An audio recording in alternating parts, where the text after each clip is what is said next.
Biarlah sembahyang yang kita kerjakan itu baik lagi sempurna. Sembahyang yang khusyuk di mana perkataan dan perbuatan sejalan pula dengan terarahnya hati kita kepada Allah Subhanahu Wa Taala. Itulah sebabnya maka Al-Ghazali menukilkan sabda Nabi Muhammad SAW di mana Nabi telah bersabda, "Wahai Abu Hurairah, perintahkanlah keluarga anda dengan mengerjakan sembahyang, kerana bahawasanya Allah akan mendatangkan kepada anda rezekinya dari sumber-sumber dan jalan-jalan di luar dugaan anda."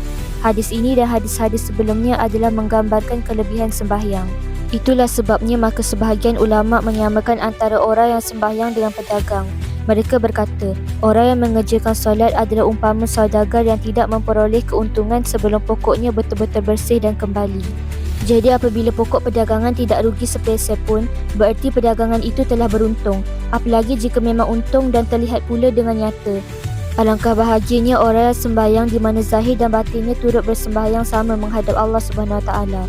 InsyaAllah segala faedah dan nikmat akan diperolehnya dengan izin Allah. Itulah kesimpulan yang jelas dan terang dari kalam hikmah ini.